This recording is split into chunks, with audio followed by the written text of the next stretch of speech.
Hello, my friends, and welcome to the Space Game Junkie Podcast. I, as always, am your co-host, Brian. And joining me, as always, is your co-host, Jim. Shibbity-dibbity-dibbity-baba-da-bee. I'm the Batman. Oh, wait, no, Scatman. Sorry, wrong song. Wasn't that a thing? Isn't that a thing? Yeah, like that is. There's a song called the Scatman. Yeah, I remember. Oh my god, I remember that. Wouldn't it be cool if it was like shibbity-dibbity-bop? I'm the Batman. Is that what they were mimicking? Like, were they making fun of Batman? Oh, no, it's just a scat jazz thing. Oh, that's just what happened. Yeah, also, remember Scatman Crothers, and was that on The Simpsons? Shining. No, that was the guy. He was in The Shining. He played the bald black guy. That was Scatman. No, I haven't seen The Shining, and I only saw it the one time. Man? No, I only saw Shining the one time, and I have not had any interest. There should be a superhero called Spoon Man, and then they play that song like every time. Well, the Tick, that's his battle cry, is Spoon. Oh yeah, that's true. Also joining us is your co-host Spaz. To save our Mother Earth from any alien attack. EDF. As I am actually playing EDF as we do this. Oh, really? Well, there it is. Yeah, well, I got EDF 5 in the background. So. When is it going to come to PC? EDF on the brain. God damn it needs to come to PC. Ugh. Yes, it does. It's so good. I'm enjoying the hell out of it. I need it. Are they still selling that $20 game for $60 though? Because that's really my only beef. You mean 4.1? No, they did price drop last year. It's 20, yeah. Well, I mean, but whenever that came out, see, the original EDF games were like a $20, like budget title kind of thing, right? But they were cool budget title. But now they've got too proud of that shit, and they're like, this is a $60 budget title, and then they have low population because of.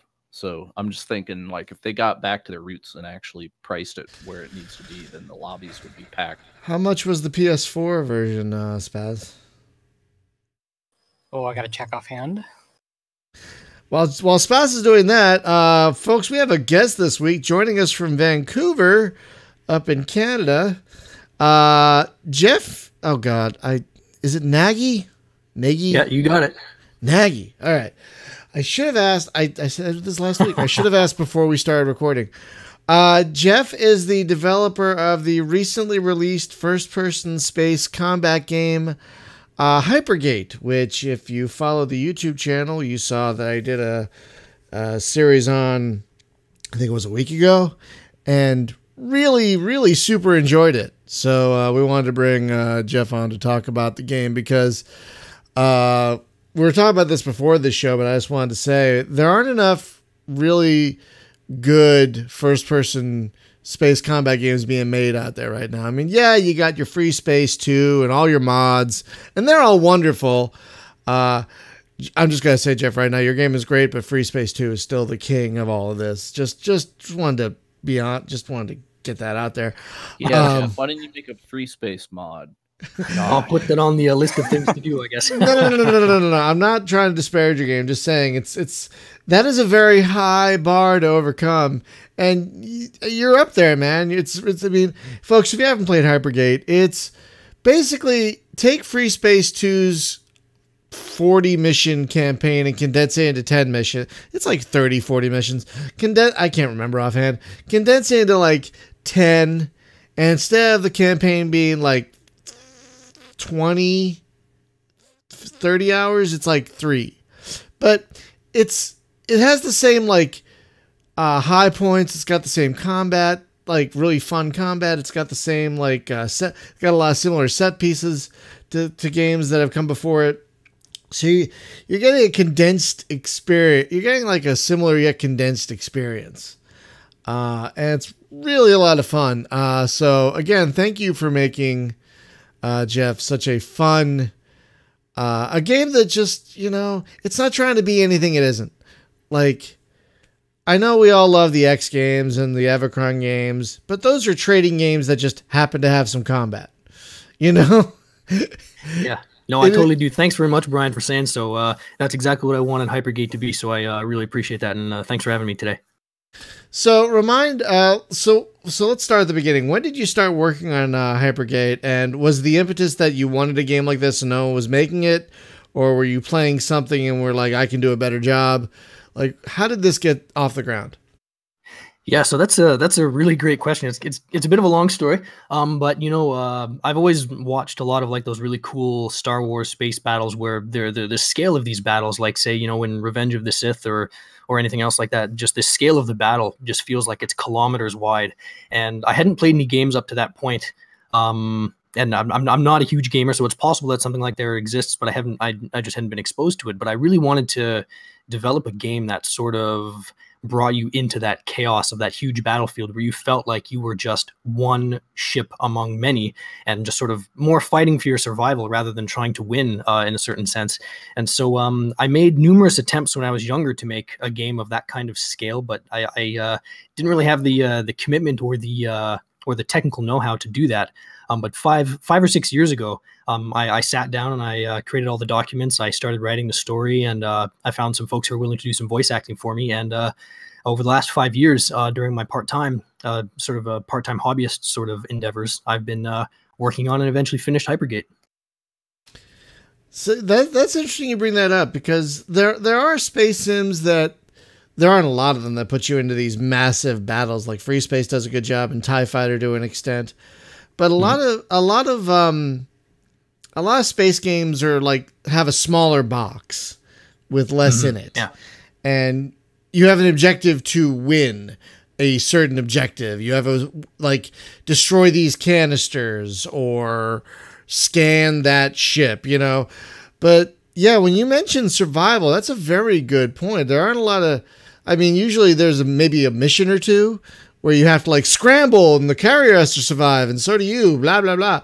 But not a lot of games are give you survival as the focus of the whole thing, which is really puts a different feel to it. It's not like I'm trying to kill this one ship. It's like, I gotta survive 70, 80 fighters coming at me, Yeah. Yeah, no, absolutely. While I don't mention survival specifically, it's not, it's not like, so that is a great point. So survival is not mentioned, sort of explicitly, in the mission objectives. The mission objective is, complete this objective or destroy all the enemy fighters. That's really what it is, destroy everybody else. But I really wanted to sort of implicitly make the player feel like they were fighting for their survival while they were doing these combat missions. That's really the feel that I was trying to go for. And I have to say you succeeded, because remind me, which engine are you using? I wrote my engine from scratch, actually. I wrote my own engine over the course of 5 years. So that kind of explains it, because you have, I've got a pretty good computer. I just had it built, but still, there are hundreds of objects, fighters, cap ships, jump gates, those artillery turrets, which I love those, by the way. Thanks. Those things are great. I wish more games had things like that. The mission I'm playing in the background of the stream here is the penultimate mission of the campaign, and I think my kill count in that mission was 270 something. Ooh. Yeah, and because stuff just kept coming through the gates and coming through the gates and coming through the gates, and even with all that on the screen going on, all the lasers and all the trajectories for all the lasers and all the just so much going on, there was no slowdown. It was fluid. It really felt great, I have to say. And that might be one of many reasons not a lot of people do these, is because getting that combat feel, that first person combat feel just right is tricky. Getting that World War II in space feeling of skirting about and shooting a bunch of stuff right, like TIE Fighter and whatnot, is not easy. Oh yeah. Absolutely. So I really felt that scale was important. There needed to be a lot of fighters, and there needed to be a lot of capital ships, things like that. So because I wrote my engine from scratch, I had a great deal of freedom in terms of how to optimize things.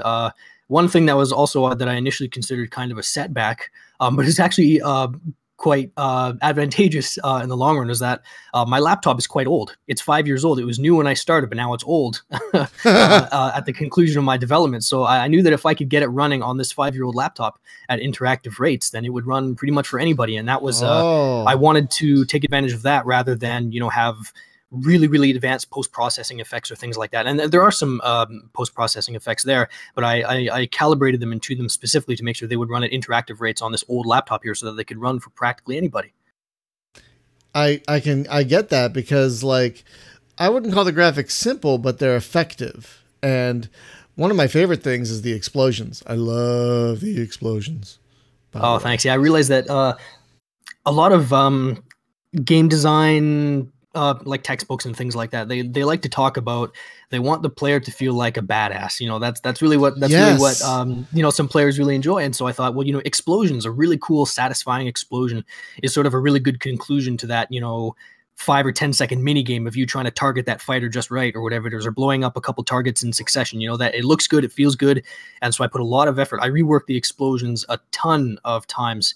I wrote a custom particle engine and an editor even in C#.net just so I could get all the effects that I wanted to put in there. Yeah, because I mean, the way the effects just bloom out of the ship that just blew up, for both little ships and big ships, is just really satisfying. That's a really good word for it. It's really just satisfying to kill a thing in this game. And there's so many things to kill. Oh my God. Never lacking targets. The mission where you have to kill the satellites and stuff, and then there's some big ships. Does the mission not end until like every turret and every satellite is destroyed? Because I had to fly around and like pop turrets off the big cap ships and stuff, and yeah, so that's them to die. That's a really great point. So you're the second person I've actually talked to who asked that question. They said, well, you know, if I just target all the satellites, is the mission over? Do I have to take out all the other targets? And the answer is, yeah. You know, the game might give you, you know, some complex objectives, but ultimately everything can be sort of simplified to just blow everything up. The turrets, the satellites, enemy ships, everything. Okay. Yeah. And I noticed I started out playing it on like medium, and then I cranked it up to hard. How many difficulty levels are there? Is there 4? 4. Yep, there's 4. Okay. Yeah. Because I took it up to the 3rd one, right? And at that point, the enemy ships actually started to be a bit of a threat, but I felt like under that, I was, unless I was dumb and flew like right in front of a cap ship and begged it to shoot me, it didn't make me sweat too much. But then once the enemy fighters actually started popping missiles at me about mission 4, and is that behavior because I took the difficulty up, or it takes that far into the game before they actually get weird about wanting to kill you? It's the latter. So what happened was you don't learn the ability to counteract missiles until the 4th mission, the Hilson mission, the big planet below you. So I did not want to introduce too many mechanics too soon, and that was one of the last ones. So I left that till about the 4th mission, and then I'd say this is how you use your EMP, and then at that point the player can now be exposed to all these threats, including missiles, and then they're sort of on their own after that point. Oh, okay, yeah, because it was like, hey, and you'll see a meter that tells you when the missile's close and use your thing. And I'm like, where's the meter? Pop. And I was dead. And so I never did find the meter. But it's, yeah. So the missiles coming in, I couldn't figure out like where to see where the missile's coming from, or like I said, what, like the counter where it's supposed to be. And had I replayed the mission a couple of times, it probably would have, like, I'd have found it eventually. But it was kind of startling, like, to go from, well, they haven't really done anything. I've been hit a couple of times, right? But, you know, hits your shield's not a big deal. To go into, like, getting one shot by a missile, and it's like, oh, okay, it's real now. So, yeah, the missiles are a one-hit kill weapon. Yeah, so there should be a meter that shows up on the sort of the bottom right-hand corner of your cockpit, a little red meter that slowly counts down. It may be the case that it needs to be a little bit brighter. There's also a brief, not an alarm, but a little warning beep that goes off when the missile shows up. So, but yeah. Like, what I would alter with that is have a beep that starts at a certain pace, and the closer the missile gets, the faster the beep gets, and then turns to a steady tone or something whenever you can actually use the EMP. So it would just, you know, you just kind of listen to it like beep, beep, beep, beep, beep, beep, beep, beep, boop, and you know to hit the thing. But I don't know if that makes it maybe too easy, because then you just got an audio cue, and I know, like, okay, yeah, hit the C key quick. Yeah, it definitely is sort of a delicate balance between I do like to emphasize the fact that awareness is kind of key at higher levels of difficulty in Hypergate. So you do need to know what's going on around you. You can't really see the missiles because they move very fast and they're very small, but the meter should definitely be more noticeable. So that might warrant a change. That's a good point. Do the missiles have like a vapor trail behind them? They do. I think, yeah, okay. Because I was looking around for that, and it's like, I don't see it. Pop. So it may be so that one, the missile that's targeting you there is actually part of the event system. It's kind of I actually ended up having to choose a particular location in the world where the missile would sort of magically spawn at a certain distance and going at a certain speed in order to, and so that the player would have enough time to see it coming and that sort of thing. So it's not being fired by a ship, so it might be difficult to figure out. I'm not even sure. I can't even recall what direction. Yeah, I might have been facing the wrong way to see it. So yeah. But yeah, that's a very valid point. Yeah, with the engine that you've got, I have a game design in mind, right? Like if you wanted to knock another game out with this real quick, you could probably do it pretty quick actually. But it's basically like take what you got, and then it becomes like a procedurally generated, almost roguelike thing. Mm-hmm. But did you ever play the old Atari game? Oh God, what was that called? Star Raiders. No, I haven't. Okay, because Interactive Magic, or iMagic rather, made a game that's called Star Rangers, and it's available, I think, on GOG, where you can get it from. But I desperately need for somebody to remake that game because it's from like what 1996, I think, and it's damn near the perfect space game. Really? Wow. It's crazy because it's got different missions in it, but it you have all the elements there basically to make it. I don't think you need many more assets, right? But it's it'll have the map and it'll say, okay, enemies are coming to kill our star bases. You have to defend the star bases. So you look at the map and you have satellites that are out there, and if enemies come into the zone of vision of a satellite, then you see where they're at on the map. Well, if the enemies destroy the satellite, then you got a blind spot in your sensor net. So then you have to go out and stop them from destroying your satellites. And you can pick satellites up and go and replace them out there to give yourself better eyes. But you have to balance doing that with actually killing stuff. And then some missions that'll be like, okay, there's transport ships trying to get out of the sector. Instead of defending the starbase, you're defending moving targets that are trying to get out. And the enemy will spawn somewhere, and then they make a path toward whatever the objective is, like killing your satellites on the way. And you have like a hyperspace thing, so you can pick a sector and be like, okay, I'm going to jump to there, and then you pop out of hyperspace and it generates like whatever is around there. So on the map, it's like, okay, well there's like 6-8 ships here, and then when you pop out of hyperspace, it just spawns that many ships in front of you, and you got to deal with it. And it's a pretty good dogfight thing. And then it's because it just kind of creates the mission area on the fly based on wherever on the map you went. So I'm looking at your game and I'm thinking, yeah, this could do exactly that real fast. So, and because you got the dogfight thing down, and like the rest of it, I'll show it to you whenever we're done here, and you'll probably see it and be like, yeah, I could do that. That would yeah, be sure. I'd love to check it out. Those sound like really cool mechanics. Oh, the game. It's neat. It's a really fun game. Simplicity of it. Oh, yeah. And the hyperspace thing is also a mini game, because depending on like how far the Hypergate is and how quickly you jump, then because everything's like time based, right? So if you sit and wait, then the hyperspace tunnel gets more straight. But if you're like, oh God, I got to get over there in a hurry, so you just hit the thing in the map, don't let the computer calculate the jump, and hit jump, then you get like a windy ass tunnel you got to fly down. So neat. Yeah, it's really cool, just the subtle little stuff that they did.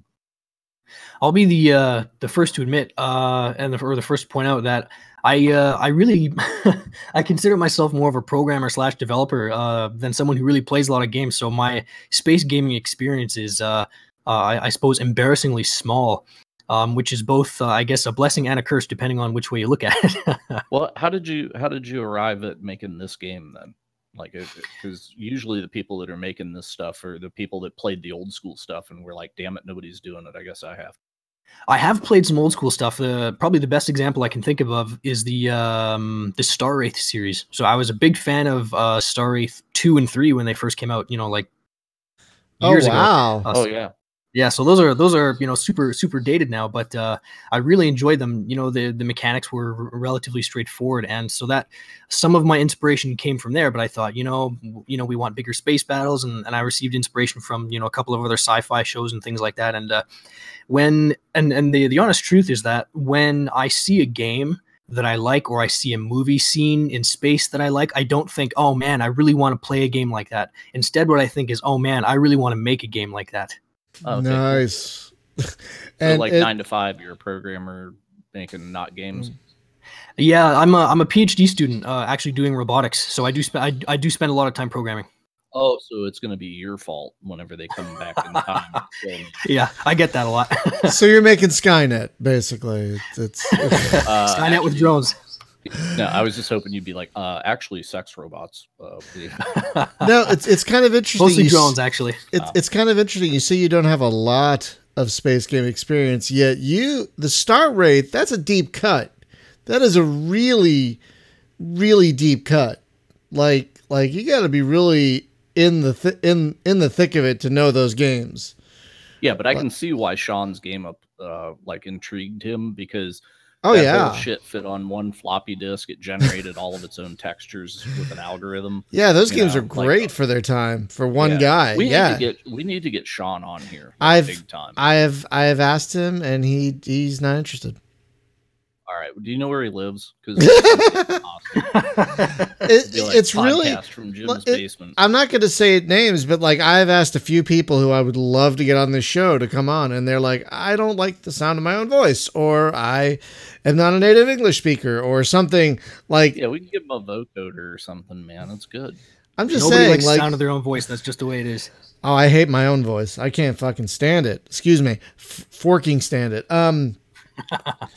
Oh, here we go. We have a question from YouTube. I'm a programmer, and I'm making a space combat game. Are you now? Do you have any advice for game developers? Yes. Stop now. Make No. spreadsheets. No. Make spreadsheets, because don't listen to him. I've got lots of advice. Give us all of it. We love that stuff. Give us all of it. Every bit of it. I'll teach you everything I know. Yes. I actually started a blog a few years ago, sort of sparsely documenting my process on Hypergate, though originally I was going to call it Gateway, but apparently that name was taken from a game from the 90s or something, so I just changed the name. But oh yeah, I talked a lot about some of the biggest problems that I encountered, and the biggest problems I encountered are not technical, because technical knowledge can always be acquired, and you can always learn post-processing effects. You can always learn how to write your own shaders or write your own engine. That technical knowledge is there. He says this, and I'm going to call bullshit, because I've tried. You have to have a certain modicum of intelligence in order to. Okay, go ahead. Yeah, no worries. So I mean, I'm not saying the technical stuff is easy. It's not easy. And when you put a bunch of technical stuff together, it's important to realize. So I guess there's two things I would say is, one, in terms of all the individual technical components that need to go into one game, the amount of technical effort that you need to put all those technical pieces together, that is greater than the sum of its parts. So just because things interact, it becomes very complicated, and building large systems out of small ones is very tricky.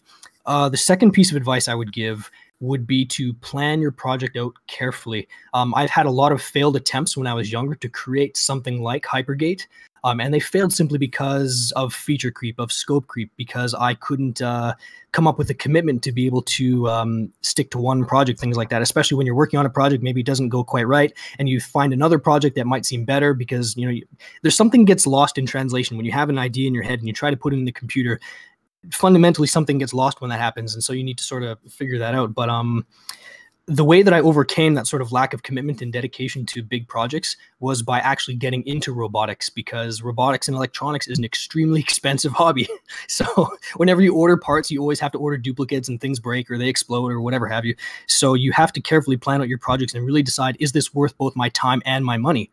Whereas if you're working on game dev, chances are all you're wasting is time and not money. But if you have a limited amount of money, and you can usually get a little bit more time, you have to plan out your projects a lot more carefully. So I learned from doing robotics and electronics in my own time how to carefully plan out my projects so that I didn't waste money. And those skills that I learned by that discipline that I learned by doing that translated over into my game dev.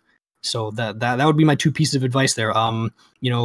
Be careful when you're putting a large number of technical things together, because it's often a lot more complex than you think. And the second one is make sure you plan your projects carefully and make sure that you can stay committed to what you're working on, because it seems like you get something for free because you might have 10 years to write a game, but that cost is not negligible, and you have to consider that too. So how do you? I hope that wasn't too much of a rant, but that's what I've discovered over the past many years. So what do you use to chart out your plan? Do you use notebooks? Do you have software? What do you use to chart out your plan? Yeah, I use Trello. I try to keep everything. I try not to micromanage myself. I mean, I do have certain goals, but they tend to be very sort of high level. Like, say, for example, a good example is I want to finish missions 4 and 5 by the end of the week. So that might entail making a few more assets or scripting some more behaviors or making some changes to the engine to support some features that currently don't exist.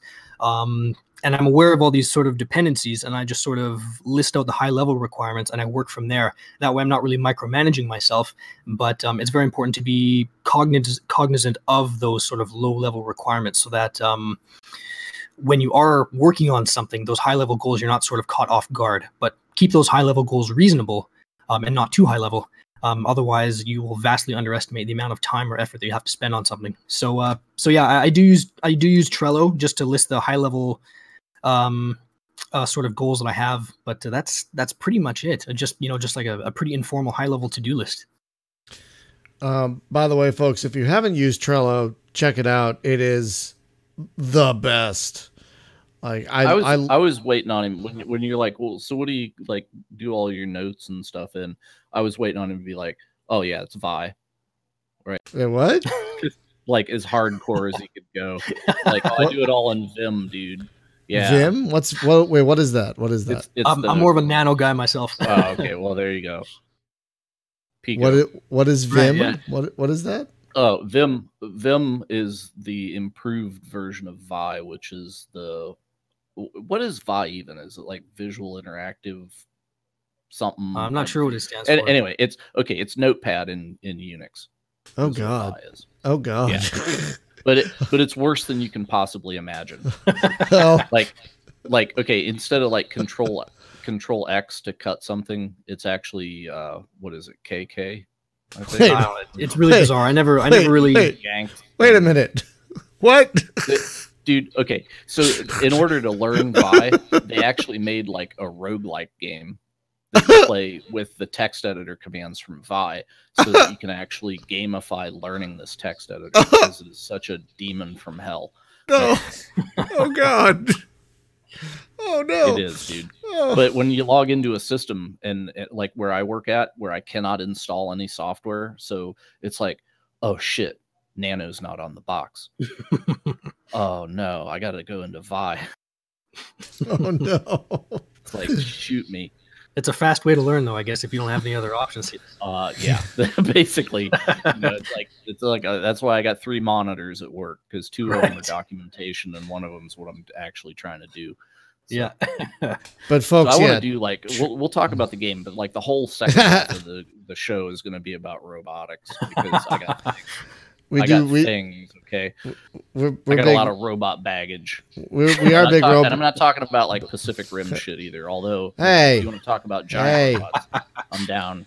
That movie's a masterpiece. No, folks, it is. And that's the greatest bit of robot kaiju porn. Wonderful. Ever been Wonderful.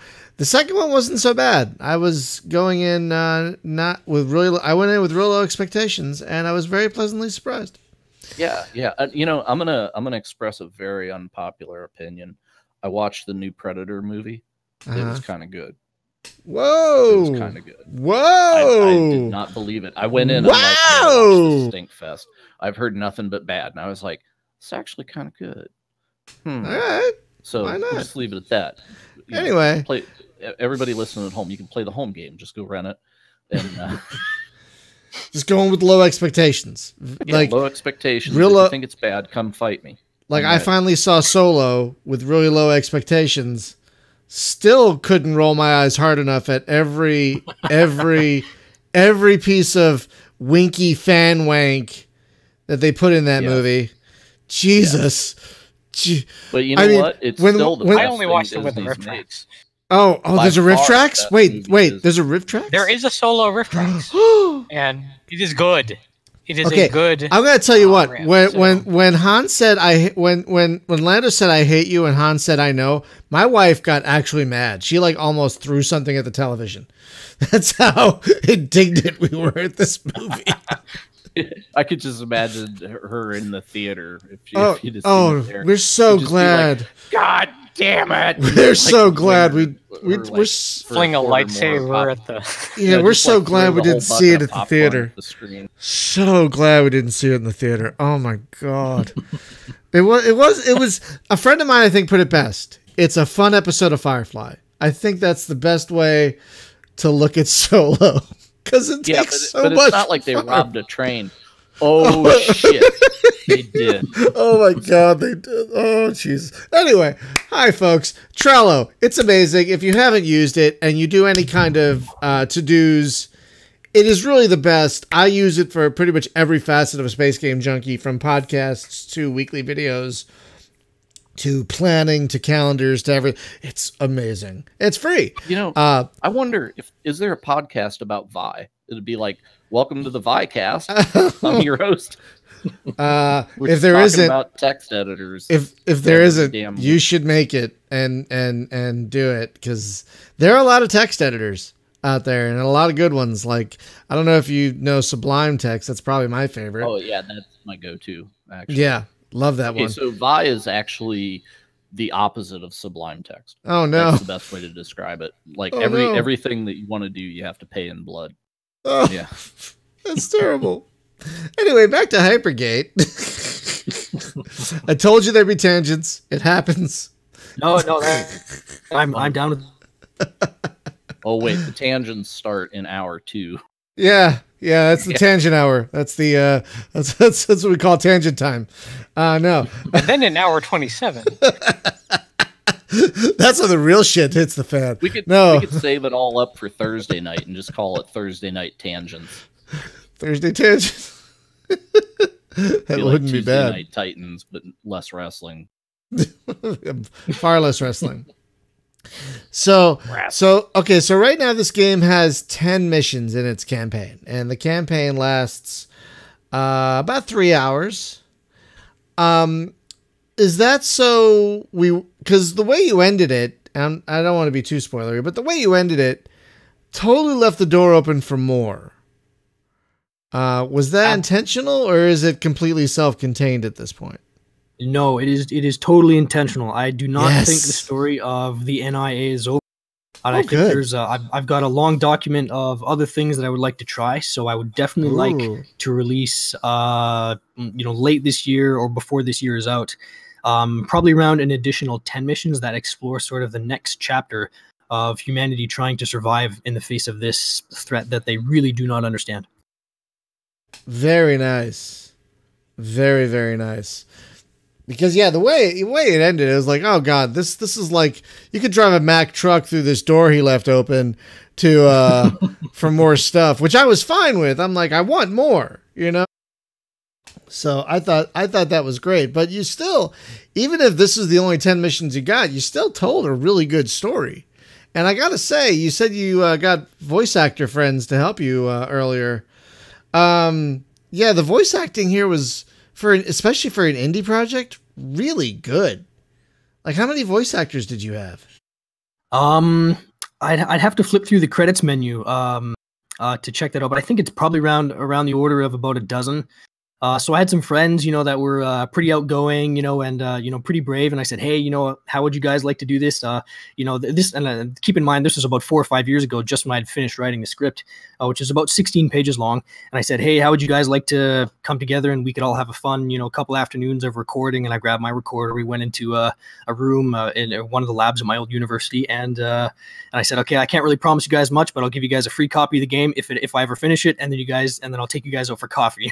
I mean, that was really all I could really do. But my friends had a great time. So, despite the fact they were giving their time to me, to do this as a favor. Everyone had a really great time, and it was a lot of fun, and I think they did a really good job. Yeah, it was really competent, and like it actually had like weight to it. Like it wasn't like, because like we were talking about before the show, like you hear games with some voice acting and you're like, wow, they had a boat payment or something. Like, you know, they had a house payment. That's what they're doing. You know, that's the only reason they're doing this. But you can tell guys. Go ahead. Oh, go ahead. No, go ahead, please. Oh, one of my, I guess, biggest beefs about some games that I've played, and I'm not saying that I have solved this problem, of course not, but I mean, there is some games that I play, the audio comes out a little bit too crisp, a little bit too perfect, and the characters don't really seem like they're interacting with each other when they talk. And so one thing I really tried to do is try to make it sound like the characters are interacting a little. I'm not sure if I succeeded in that regard, but I definitely didn't want things sounding too perfect, because I think that's one thing that a lot of games do suffer from, and you kind of fall into that uncanny valley. And I'm not trying to solve that problem by going so far over the uncanny valley that I surpass it successfully, but by being a little less perfect, I hope I've managed to make that valley not quite so deep, in a sense. Yeah, I mean, it felt like it felt like lived in dialogue. You know, it felt like I said, it had weight to it, and that was really nice. Like, yeah, because you play some games and you're like, wow, you guys, did you record this separately? Like at different days, different times, like and voice acting is not the easiest thing, and I no, you know, but you guys did a good job, I thought, and it's nice to see an indie project that has voice acting, because a lot of them don't. You know, it's not easy to get good voice actors. So I feel like you're lucky that you had friends who were willing enough to put their time, you know, into the game for you. Thanks. Yeah, you know, I really appreciate that. I'm glad you like it. A couple of my friends were a little bit hesitant, and they're like, well, you know, it's sort of the same sort of complaints that you mentioned that some folks were having about being on the show, on your show. You know, they say they don't like the sound of their own voice, or, you know, they don't think their voice sounds good, things like that. I just told them no one likes the sound of their own voice, and if it really helps, what I'll do is I'll prompt you. I have this image in my head about how I want the line to be delivered, and one technique that I found was very successful was, and I discovered this sort of later on in the voice acting process, that if I voice the line the way that I think it should be delivered, even if it's a little bit extreme or over the top, or, you know, just sounds out of place because we're in, you know, a quiet lab somewhere or something like that, they would much more readily deliver the line in a really convincing fashion if I were to give them the line immediately beforehand the way I wanted it to be delivered. Oh, okay. It's easier to mimic when you have something to work off of. Exactly. Yeah, absolutely. Now, one thing I'm sure people are going to want to know, this is your own engine. So is there any chance of an editor or any kind of modability? Because right now you only have one ship, and, you know, it's fine, but, you know, I'd love some more. Yeah, that's a great question. So, I won't be releasing modding tools or editing tools, mostly because I feel that people get really frustrated with those tools, because I'm familiar with the tools. I built them for myself, my level editor, my particle editor, you know, the scripting stuff that I wrote. And so I feel that people would probably be a little bit frustrated with me if I were to release a set of unsupported tools, because I don't like to release anything that's not finished and polished, at least to my eyes. And, you know, I could just put a disclaimer on there that says, you know, these are unsupported tools, kind of like with the original Battlefront modding tools for the very first Star Wars Battlefront. I could do something like that, but I suppose I could satisfy your desire for other ships by pointing out that I do intend to actually provide additional ships for you to fly, as well as additional equipment to equip. Ooh. So there's not only is there going to be more sort of depth by adding to the missions, but also a little bit more breadth by providing some additional equipment that you can fly. That's cool. No complaints here. No complaints. And I also have to say, I like the variety of, even though there's only 4 of each, like, they feel pretty different. Like the 4 guns and the 4, you know, shields, they act quite different. And one thing I learned from, I remember reading something, maybe it was a game design book and something I also picked up when I was playing a couple of video games, is that even when you get like a trivial upgrade to a weapon that maybe increases its power only slightly, like for example, the upgrades in Hypergate are sort of incremental. You know, for the most part, each upgrade is not a significant improvement from the last, but overall you do get much more powerful equipment. But I've played, for example, Dead Space. I'm a huge fan of the Dead Space series, and I remember playing the first one, and every time you added a new upgrade or something like that onto your gun or upgraded your weapons, it just felt more powerful. It felt good to shoot. And so I realized that a lot of, you know, how badass you feel as a player and how enjoyable it is has a lot to do with how it feels to use the weapons that help you solve the problems in the game. If they feel good to use, and if it feels good when you use them or blow something up, then that's something that's really important. So I tried to make sure I focused a lot of effort into making sure that the sound, you know, sounded okay and that everything looked okay. I wanted to feel like you were using guns that, you know, were reasonably cool, and that when you got an upgrade and you paid for it, you felt like, yeah, I really did get an upgrade. I wanted to feel that way too, even if, you know, they can always look at the meters in the upgrade system and say objectively, yes, okay, I have X more firing power, you know, I can fire a little bit faster or what have you. But the player has to feel that. And I did put a lot of effort into trying to make sure that, you know, the guns and the missiles did provide that little bit of extra subtle oomph in the player's eyes. They definitely did. Yeah, I thought you did a great. I thought you did a great job. Just from like, you could totally tell, like, moving from the first gun to the second gun. Like, wow, this gun has more oomph. Oh, it generates more heat. God damn it, son of a gun. Yeah, that heat mechanic was.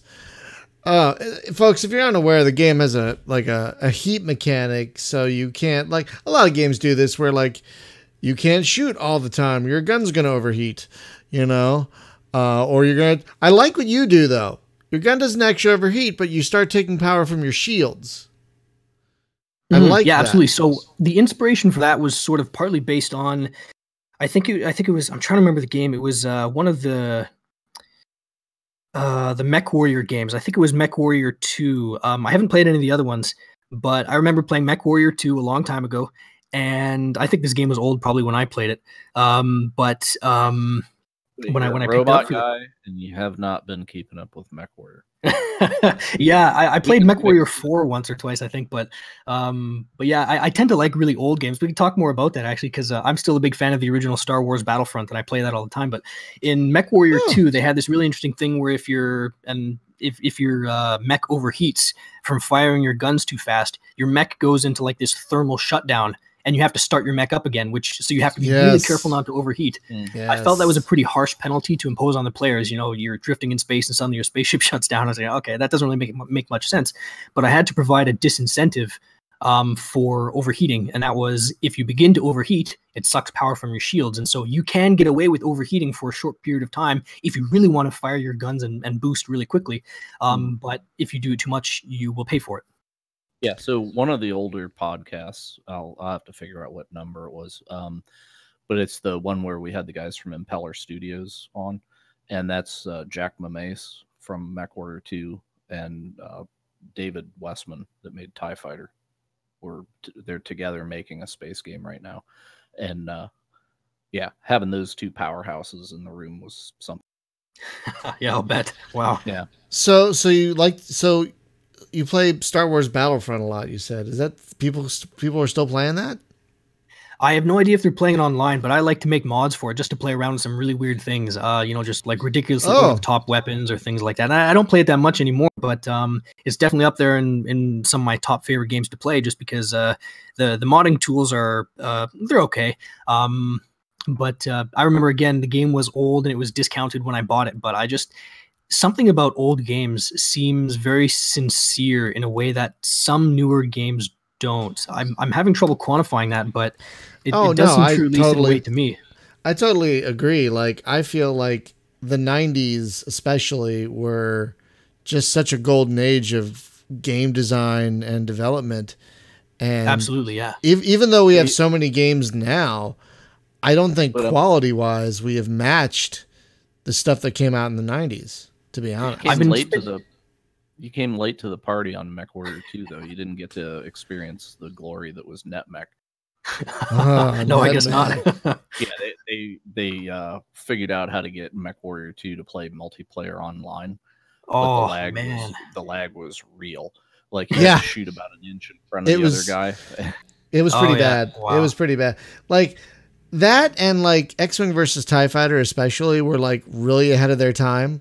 Like if they had come out today with our fast internet, they would have been amazing. But in the area of either dial-up or really early like DSL, I remember not so much. I remember trying to play XVT on a 56K modem. No. No, I mean, God bless him for trying, but yeah, no. that was a LAN party game only. Absolutely. Right, yeah. Absolutely. But now, you know, and you can still play NetMech though, can't you? Yeah. I'm sure there's some people out there that love that pain that are still doing it. But I'm sure without the lag, it's probably great. Yeah. Oh, by the way, speaking of that, I found a Discord channel. There's people trying to get a MechWarrior 4 community on Game Ranger going again. Oh, There's okay. A whole Discord full of people. You will have to share that somewhere on our Discord, because folks, we all love MechWarrior 4. Oh, we're all a bunch of, you know, mech heads pretty much. We love space games, yes, but you know, there's a lot of cross-pollination with space games and mech games. So yeah, we love our mech games.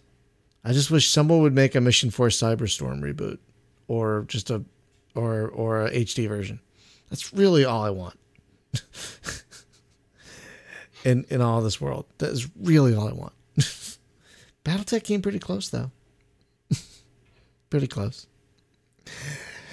All right. So one thing I like about about Hypergate is the lighting. Like we talked about the explosions, but I also like how the light changes and dances across your cockpit. Like, how many iterations of this engine did you go through to get it like right, to get it feeling the way it feels right now? That's a really great question. So the engine was core mechanics, like the ships coming through the gate and things like that. The basic core mechanics were more or less present within after about the first year of development. But as the engine started to mature and as the project started to mature as a whole, I realized I wanted to add a little bit more realism that would make it seem a little bit more immersive. So that includes when a giant laser bolt goes flying by, it actually lights up your cockpit a little. I'm not sure exactly what point I actually implemented that, but the iteration was, or the engine was more or less in a constant state of iteration, almost until I want to say the last several months of development, probably, just because I constantly found room to improve things. And I said, you know, it'd be really cool if we could add this or we could add that. Recently, in a support update, I added the ability for the windshield to crack, and it distorts your view if you take too much damage. And again, it's just a bunch of little things that I just kept adding on in order to increase, maybe realism isn't the right word, but definitely the level of immersion that the player was experiencing that I thought would really help. And I had to choose those features carefully because you can add a lot of those things up, but then they affect the performance of the game. But one of my goals was accessibility to folks who might have underpowered hardware or, you know, just older machines in general. Okay, so one thing about your immersion that blew my mind, and I still cannot figure out why this is there. Why does my ship have windshield wipers? I told you meteor showers.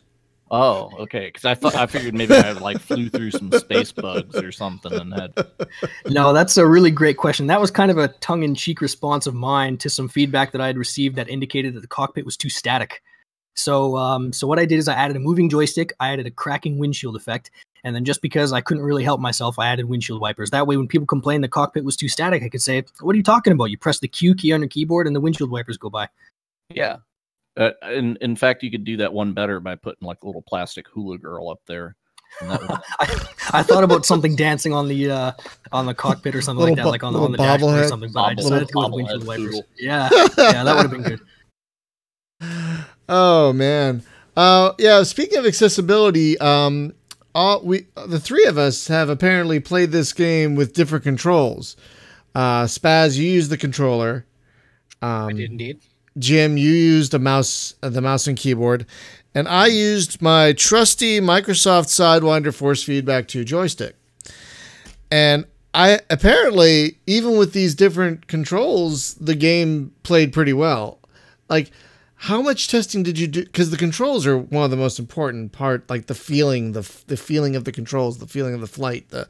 How much testing went into making the controls feel as right as they do? A lot of testing. So one of the things I learned, so Hypergate is not my first game on Steam. The first one was a smaller game called Asteroids Millennium, and it was sort of a very small modern remake of the classic Asteroids, with some interesting new mechanics added onto it. And I learned very quickly from interacting with the players of that game that learning how to, or that figuring out, how do I say this? People really want to be able to control the game in their way. Maybe this is because they prefer a particular input style or a particular play style. And I realize that one of the things that is very important, and if you look at some criticisms of games, or look at negative reviews on Steam or things like that, I've spent a lot of time looking at negative reviews, trying to figure out what are some things that I really should be cognizant of when I'm developing, is that input controls are very, very important. Some people will prefer keyboard. You'll have someone who prefers to use, possibly what everyone else would consider to be the worst input scheme, but they just really like it and that's how they want to play it. So I wanted to have keyboard and joystick for sure. The mouse support didn't come out until slightly after the release date of Hypergate, just because unfortunately that particular feature fell by the wayside because I had to finish the LAN play before the release date. So the mouse support wasn't initially there until a little bit afterwards. But I was very surprised because I was watching someone do a playthrough of my first game called Asteroids Millennium on YouTube, and this was an individual with some physical inhibitions, but he managed to map all of the controls of the game onto his mouse, and he could play without his hands, just because he had all of the he was able to move his mouse with his head, and he was able to play and push the buttons, and played really well. And so that was a very important thing for me to learn, that input experience for players, you can't really you might want to say something like, no one's going to bother using that input scheme, or that's not going to work, or no one would ever do this. But the truth is they probably will, and you should take that into consideration when you're developing the input schemes for your game, and that it should feel good no matter how they're controlling their spaceship or what have you. And you definitely succeeded there. And I have to admit, I think I've seen Asteroids Millennium before because it was on my wish list, but I probably forgot about it or something. I'm sorry. There's so many games, man. There's so many games. No, I understand. And I realize that the audience for something like an Asteroids remake is probably very, very small. So that's no worries. I gotta say though, every review is positive. I haven't actually checked. Are you referring to Asteroids Millennium? I haven't checked in a while, actually. Yeah. Okay, there's I'll have to. There are only 7 reviews, so they're not a lot. But everyone is positive. I'll have to take a look and pat myself on the back then or something, I guess. I don't know. No, that's really great, because even with games that only have a few reviews, there's always one negative one, I thought there was actually a negative review there. Maybe it's since been removed. Like I said, I haven't checked in a while. But I found that a good indication for how people feel about the control schemes or the playability of the games is indicated in the Steam forums. If you go there, it's sort of like the hidden repository of every single issue everyone has with the games. So you can learn a lot by browsing through forums of any type of game to see what people's beefs are. And I've done that too, to try to figure out what sort of things I should be aware of as I do my own development. Yeah, I gotta say, some people hate Steam forums, but I think they can be a tremendous resource for learning about a game. Yeah, absolutely. So I prefer to think of it as a tool rather than a medium for someone to bash my game. So I try to see it for what it is and try to get something useful out of that. So. Yeah, and there are people in your forum talking about the controls, and you seem to have dealt with all of their issues. Well done. I really try to make everybody happy, because I'm sure we've all been on the receiving end of this, where you buy a game and you're really excited to play it. Maybe you don't know why you're excited, but all you know is you just really want to give it a try, and then it turns out it doesn't support your favorite controller, or the control input type is limited, or there's something fundamental that's not gameplay related that prevents you from really enjoying or even playing the game. And that's a really awful experience.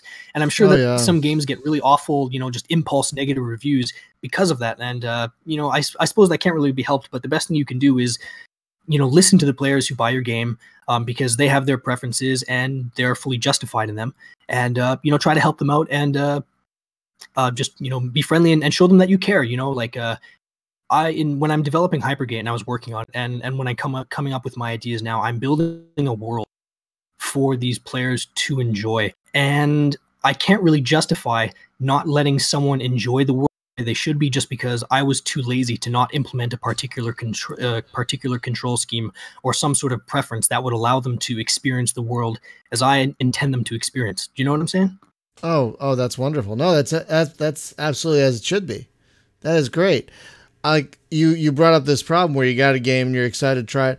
I was reminded of a game I owned the other day, and so I reloaded it. I hadn't played it in a while, and I tried changing the controls, and this apparently has been I won't say which game it was, but apparently it had been abandoned by its developer because like because you can set like pitch, yaw, roll, all that stuff, but in the menu, whatever I clicked on, it would always show pitch every time. And it's like, so I can't change the roll, I can't change the yaw. This is so sad.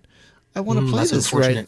I definitely learned that people, when I originally did the very, very first play test for Hypergate, when I think I only had a couple missions available, or maybe it was just a custom mission that I developed, that I just built off of existing assets that I already had.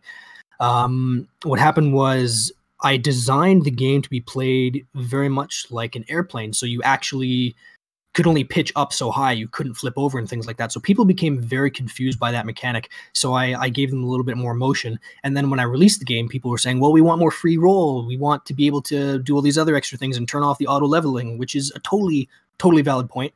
And if that's how they want to play the game, they can do that. That doesn't really screw around or mess up the mechanics of the game as I intended it to be played. And those are facilities that are easily added. And so, I wanted to make sure that I provided that kind of freedom too, because again, if you check the Hypergate forums, you'll see that people are requesting that particular feature.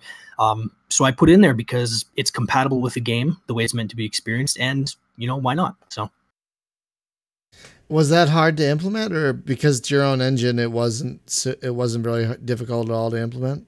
Like how? I did not design the game to have free roll implemented, but all I had to do was just add another rolling axis and then just disable the auto leveling. That's literally all that little checkbox does in the controls. So fortunately, I had implemented it in such a way that it was easy to make that change. Wow. See, it's kind of amazing when you make your own engine. Like because some of the games a lot of developers we talk to either use Unity or they use Unreal, and it's fine, but like some of the games we've played where the developer took the time to make their own engine has been just super impressive. It's definitely, I can see that people would definitely have their passion projects to do that. If my goal was to pump out games really quickly and put them on Steam, sure, would I use Unity or Unreal? Absolutely. But in addition to doing that, I would also be developing engines from scratch because I love that so much. So this is kind of a nice intersection of being able to share this world that I've developed with everybody else, while at the same time developing it from the ground up the way that I like to do it. So it's kind of a win-win scenario, I guess. Are you gonna maybe license out your engine to other people, or is it just for you? It's mainly just for me. Like I said, with some of my tools a little bit earlier. Similar story for the engine. I feel some people would probably get frustrated with some of the idiosyncrasies. It's not a complete engine. And the only thing it's certainly not a general purpose engine by any stretch of the imagination. It's really only meant for Hypergate type games. Right.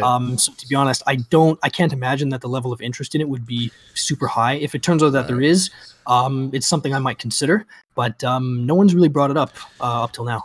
Right. So you wouldn't say try to add a first-person shooter to this space game engine, for example, or no.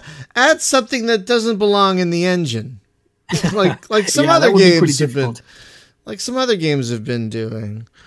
Yeah, Star Citizen. One of the it's funny. So when I had another play test session with some friends quite a while ago.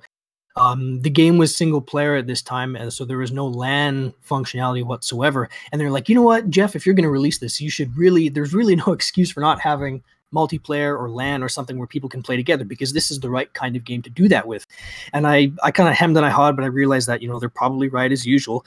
So I spent a lot of time adding LAN functionality, but since the engine wasn't built specifically to do that, I had to rewrite a lot of facilities in order to accommodate that. So just because that was about halfway through Hypergate's development, I realized that that's what I wanted to do. So I had to go back and I had to re-implement a few things in order to sort of fundamentally, in a core sort of way from the ground up, support LAN multiplayer gameplay.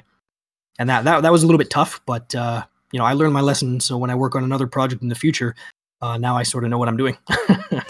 Is there any possibility of maybe like Steamworks or online online play? Because potentially. Oh, okay, great. So right now there is an awful lot going on. I mean, the scale of the battles that you can create in Hypergate in the instant action mode is pretty huge. So at this time, the level of optimization that I've applied at this time is probably only appropriate for LAN play, just because the sheer amount of information that's going, you know, through the pipes, so to speak. But if a full online multiplayer were to be implemented, it would require some more optimizations. That's fair. Yeah. But I agree with you that would be a really awesome feature to have. And if there's a demand, that's something that I would seriously consider adding. Well, it's kind of a shame. We used to have access to this service called Evolve, which was a virtual LAN. It would basically emulate a LAN over the internet, and it was amazing. So if we had access to that today, I would totally want to try it, but we don't because it's gone. It's so sad.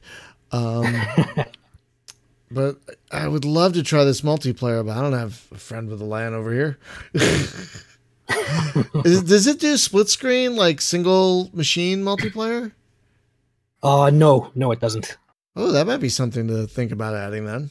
For someone. The nice thing is, from a technical perspective, that wouldn't be too bad because the sort of the computational / graphical demands are not so extreme that, you know, a modern computer should be able to run, you know, a split screen, you know, rendering twice the amount of information, no problem. So that's something that I feel would be certainly technically feasible. Oh, you should totally do that if you can. That would be cool. That would be great. I have a notebook here. I'm taking notes. So. Fair enough. No, because hot seat stuff like that could be really fun with the right people. Yeah, absolutely. So I didn't really get a chance to toy much with the instant action stuff. How many options are in there? Like, how much can you create with the instant action mode? Right, so the layout is pretty much fixed. So the you can start with anywhere between 2 and 5 fleets of varying sizes. You can choose whether or not each fleet has gate support, initial fighter support, cruiser support. You can select the size of the fleet. I might have mentioned that, and the skill of the fleet, like in terms of the AI difficulty. You can also have up to each.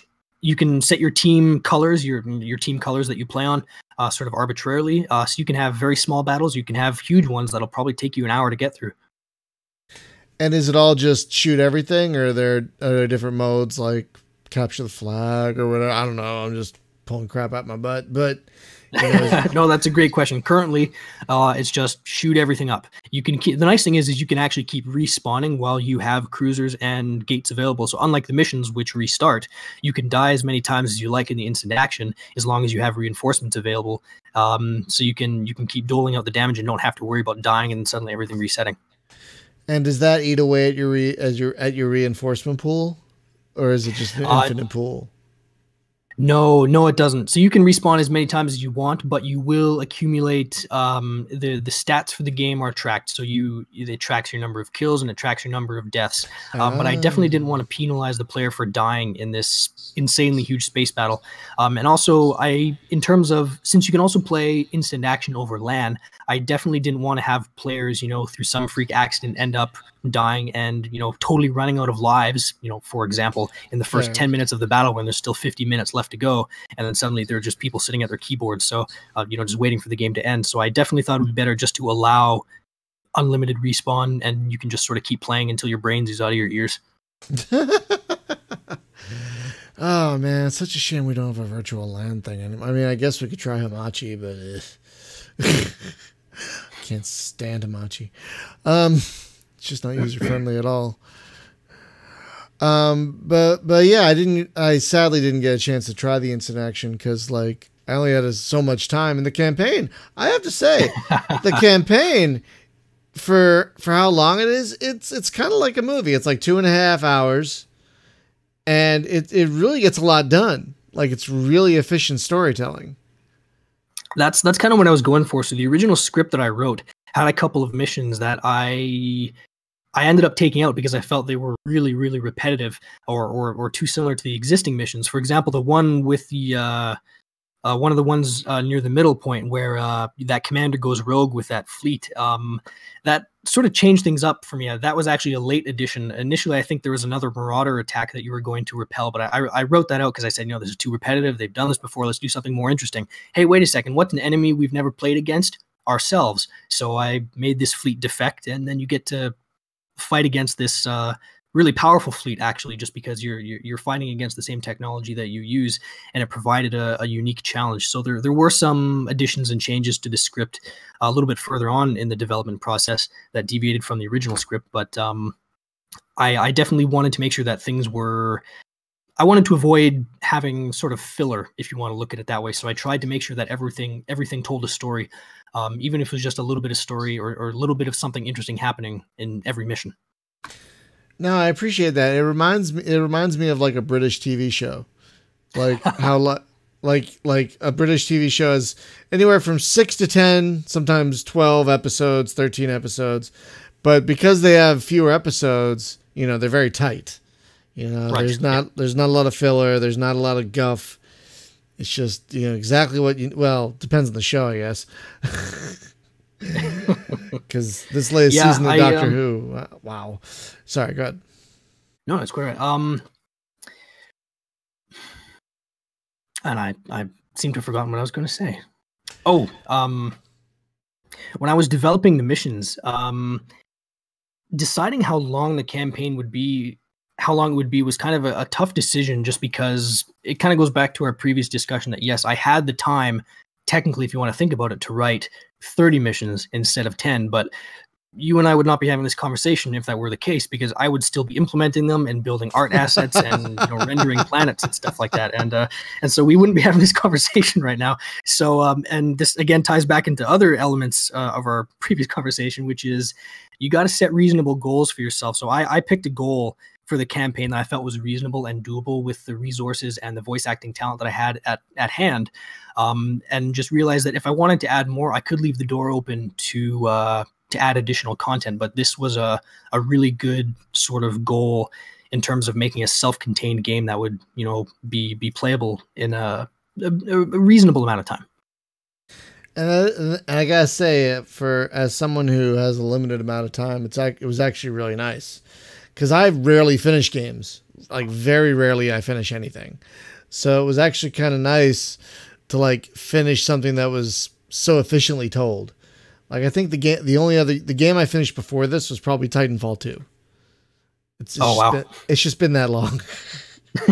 But that was, again, I don't know if you've played Titanfall 2, but that's another very efficient story campaign. The campaign there is maybe 6 or 7 hours. Oh, okay, yeah. It gets a lot. There are some gamers out there who might consider that to be a very short game. In fact, I remember you can go always take a look at the reviews on Steam for certain games, and they say, "What? This campaign is only 5 or 6 hours long." And well, okay, it depends on what you're paying for it, type thing. But yeah, I definitely didn't shoot for anything that long. It's obnoxious whenever they're like, "Well, the game has to be longer, so we put a bunch of tedious filler in." Yeah. As opposed to actually just moving the story along. I mean, if there's 20 hours of story there, that's cool. Mm-hmm. But if it's 5 hours of story interspersed with 4-hour chunks of flying around in a circle, no. Mm-hmm. Exactly. Yeah, or 10 hours of story and 20 hours of grinding. That's kind of odious. Yeah. Yeah, I definitely agree with you there. Exactly. Like Titanfall 2, going back to that, it had a 6-7 hour story, and it told it very efficiently. I didn't feel like I wasted my money. I didn't feel it needed to be longer. It was the perfect length for that game. So but we've all played games where it's there's only 4 hours of story here. You sent me on 80 fetch quests to pad this crap out. You bastards. Yeah, people define their gaming experiences differently. Some people are in it for the story, some people are in it for the action. So it really is tough to sort of judge what is the desired, sort of ratio between the two sometimes. But I have to say, given how much there's no magic number, though. There really isn't. Right. But people do equate in a lot of ways, they equate the length of a game like as value, and then they see what people are charging for that, and they're like, what? But so I was gonna say, I think your game is what, $12, which is, I think, a great price. That is like just a real sweet spot for this game. Like if you had charged 20, I'd be like, I don't know, but 12, yeah, it's good impulse buy territory. Yeah, exactly, and still good value for how many hours you're going to put into it, plus how the potential for more content coming down the pipe. Exactly. So you'll return to it after a couple months or however long it is before the next set of stuff is out. Yeah, and replayability definitely plays a factor in there too, which is why the instant action is there. That's why the land play is there. The upgrades give you a sort of a level of replayability there as well. I took a look at a lot of space games. I didn't play any of them, but sorry, let me rephrase that. I didn't make any Steam purchases of space games in order to figure this out, but I definitely took a look at a bunch of space games on Steam to try to figure out, okay, what are the price points? How much are they offering? How long does the game play for? What do the reviews look like? So I did spend a lot of time trying to come up with, and I suppose this is something any developer should do. So I guess it's not that miraculous, but I did put some time into figuring out what should this sell for. And I also spoke with the beta testers as well, who have played a lot of games on Steam to try to figure out what a good number would be. Well, you say it's not miraculous, but how many games do we see that are like 4-hour games that are $40, or like Steam is such a freaking wild west of, even though it's as old as it is now, it's at least a decade old or a little older. It still feels like a wild west of trying to figure out, how much should I charge for this? How long should this game be? Should I separate this out into DLCs? It's such a mess. Steam is such a mess. I've been told in general that there are customers at every price point, but it is a little bit tricky to sort of get it right, and it's easy to get it wrong. You do really want to charge based on I've put my sweat and my blood and my tears into this game during my free time for the last 5 years, and yes, it's fun, but damn it, I want to make $60 a game. No, you can't think like that. You can't think you can't think of it in terms of you can't measure the price in terms of the passion that you put into it. You need to think about it very objectively in terms of what the user is getting, what they think they're getting for their money, things like that. So it's you have to think about it very dispassionately. And I think that's hard for a lot of developers, because like you said, my blood, my sweat, my lack of sleep, and that's, completely understandable. I mean, we love all the developers we talk to and all the developers that make space games, but it's so hard to fall down that rabbit hole of, this is my life. Yeah.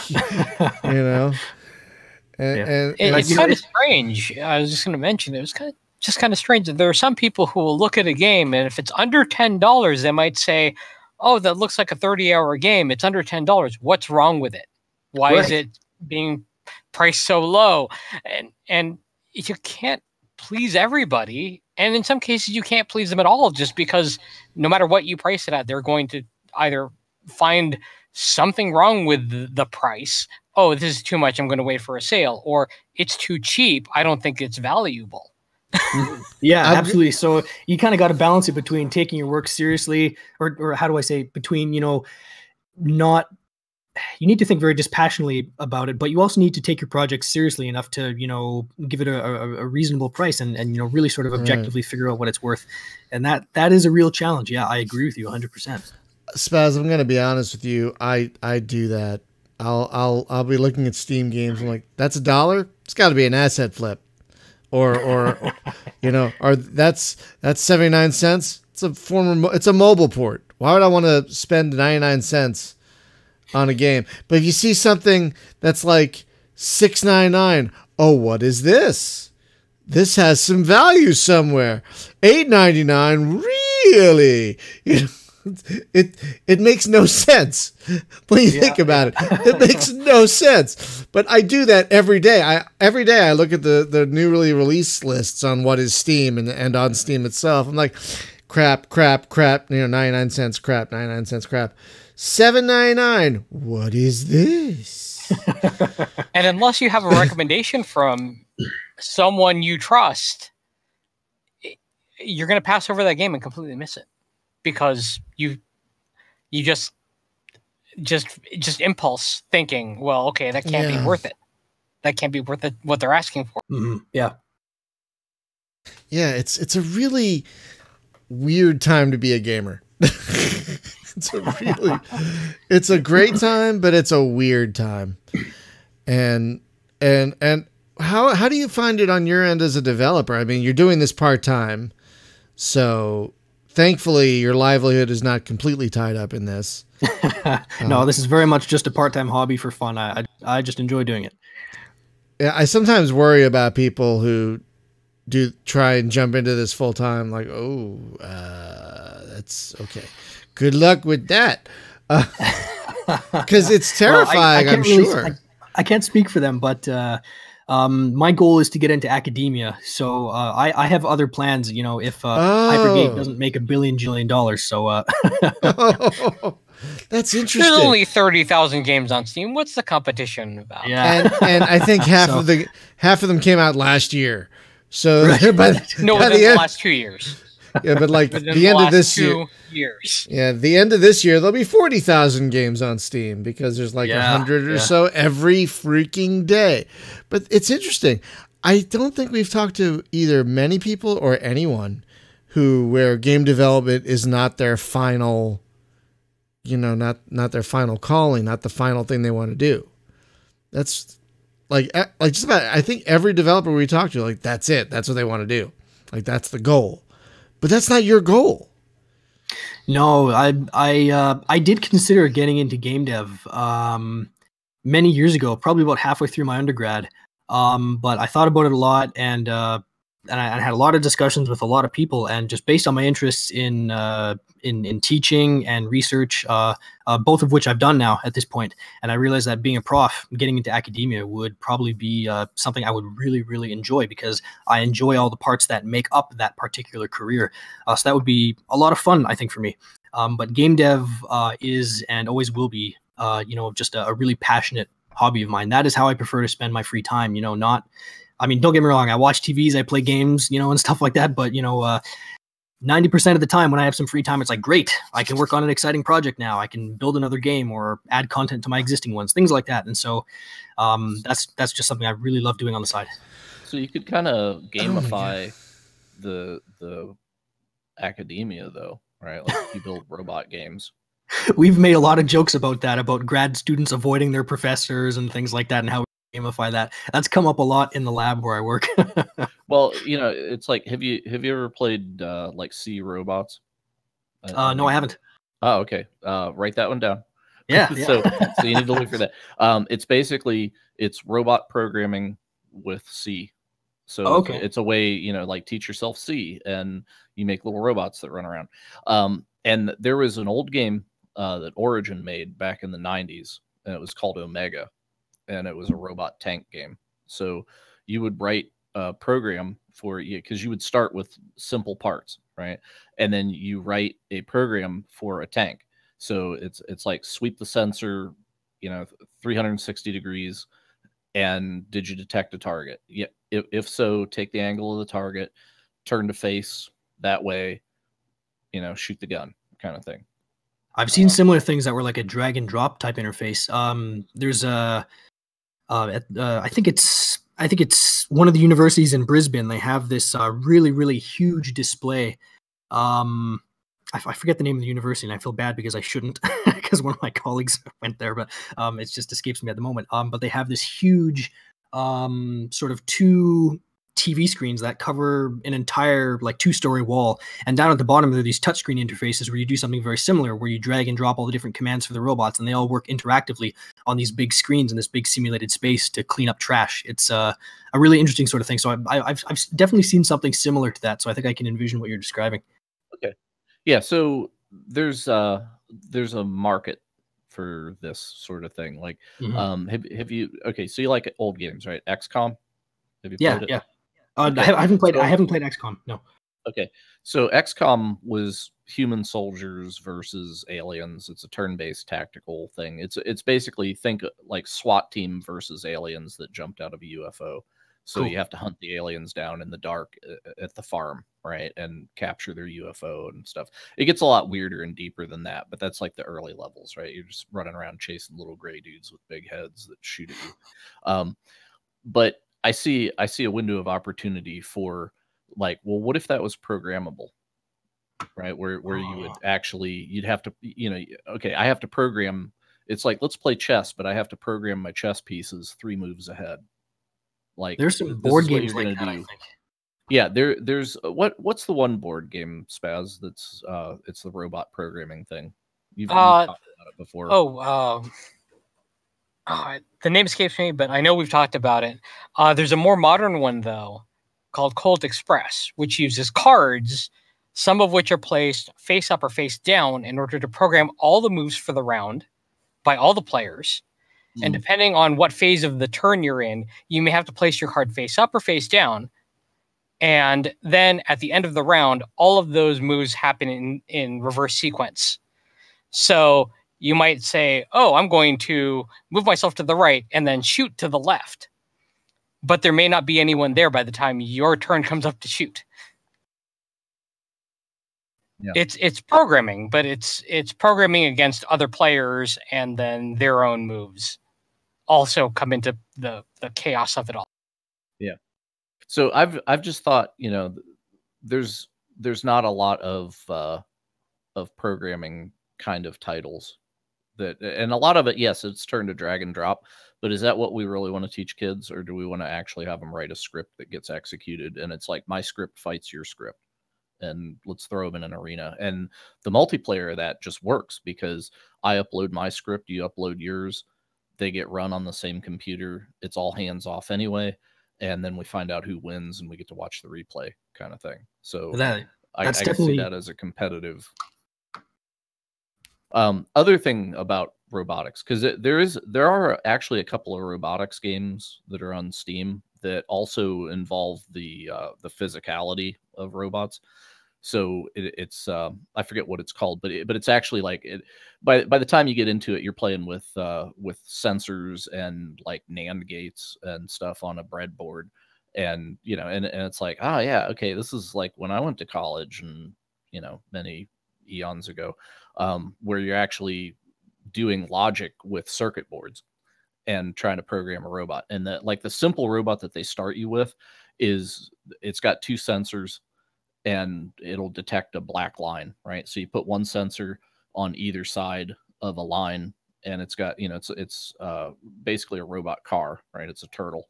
And then if one of the sensors lights, that means it's, so you activate the other wheel.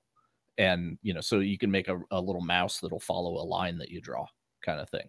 And then they give you puzzles to solve. Like, okay, make a robot that can navigate this room. And you actually have to like code this stuff with a circuit board and throw it on the floor and see what it does, and there's a lot of trial and error stuff. But that got me to thinking. And since you're a robotics guy, I got to throw this out there. And I see there's like Gazebo is one robotics simulator, but that looks like more industrial robots kind of thing. Yeah. But so much effort goes into, let's make a humanoid robot. Let's make this thing that can walk, right? Like if you look at MIT, and they've done some scary shit with those dog things, right? That's creepy. God damn it, Carl. Yeah. It's like, it's like, God bless you for making that creepy ass shit. But it seems like the majority of the effort goes into the locomotion of it, right? And it's not so much okay, so let's say, poof, I've made it magically. There's a robot that absolutely perfectly can walk, and it has sensors like eyes, right? But you still don't have a brain for that thing, right? So what I'm wondering is, as far as once you actually get your servos to do what they do, and you can have the thing balance and it can manipulate things, great. Now you got to program behavior. So the behavior seems to be the part that is seriously lacking. Right. Yeah. Because so much effort, and honestly, that physical stuff is hella expensive, right? Yep. Because you know, you gotta, yeah. So can we skip the money? Let's make a virtual environment for a virtual robot to be in, and it gives back the actual sensor data simulated that the real world sensors would generate. But we simulate that, and then you can write your code for robot behavior based on real sensor feedback, but you do it in a virtual environment, and you can get really, really good at that. And you can iterate over, you know, like what if technology, right? It's like, well, we don't have a robot that can physically do this yet, but if it could, let's work on the brain for it because we can fake it in the VR, right? And I'm just wondering, like, why don't we see more of that stuff going on? Because every time, like, okay, like you turn on the news, right, and you see like they've made this super cool robot, right? Like that thing that they take around to conventions and they show off, right? And it's the robot with the human female face, and you know, the robot that wanted to put all humans in a zoo kind of thing. And I look at that and it's like, this is great. You know, that's a cool PR trick for like the masses of computer illiterate people. But when you actually look at it, it's running Eliza from, you know, and it's just like, there is nothing fascinating about that other than they got Eliza that can lip sync now, and it's got a vocoder in it. So, you know, so it's like, well, where is the actual behavior kind of thing? Because I've got like in my phone, and I've got the Amazon thing in the house here, and you know, and you say, I don't want to say its name because it'll wake up. It's listening. But you know, but you're like, hey, Echo, read my email. Right. And or like on my phone, it's the worst. It's like, okay, Google, read my email. And it will actually open the email app silently. And it's like, no. I said, read my email, because I know that your bitch ass can do text to speech. Right. So do it. And it's just, it's too dumb. You know, and they have, and I would say, well, if they didn't own the entire ecosystem, if the people that made the speech synthesis didn't also own the email program that also owned the operating system, I would say, well, maybe there's an excuse for these things to not interoperate. And yet they do own all that stuff. So why is it that if I go to an Infocom text adventure game from 40 years ago, I can actually give it a complete sentence, and that game does better text parsing than what these like multi-million-dollar systems do today? Right. So there's a lot of questions in what you just asked. So I was taking notes to see if I could answer as many of them as I can. I'll try to go in reverse order, just for the sake of, you know, remembering what was most recently asked. So in terms of the text interpretation and how the systems of yesteryear seem to really do a good job of handling that, it's mainly a problem of the search space, and the problem space is just very, very small in those types of programs. The user doesn't actually have that many options, and there aren't really that many things that can do. It's much more closed and not as open-ended. You can't just take the logic that might go into something like that kind of game and then try to scale it up into a real world scenario. It just doesn't work. And people have tried that, and it fails drastically, either because it just doesn't scale well, or it's not computationally possible or feasible, I should say. Well, in that, do you mean like there's too many intentions? So it's not that the vocabulary is too broad, right? Because I've seen intention tagging work before, where you can say, okay, there's 100 words that mean this one general idea.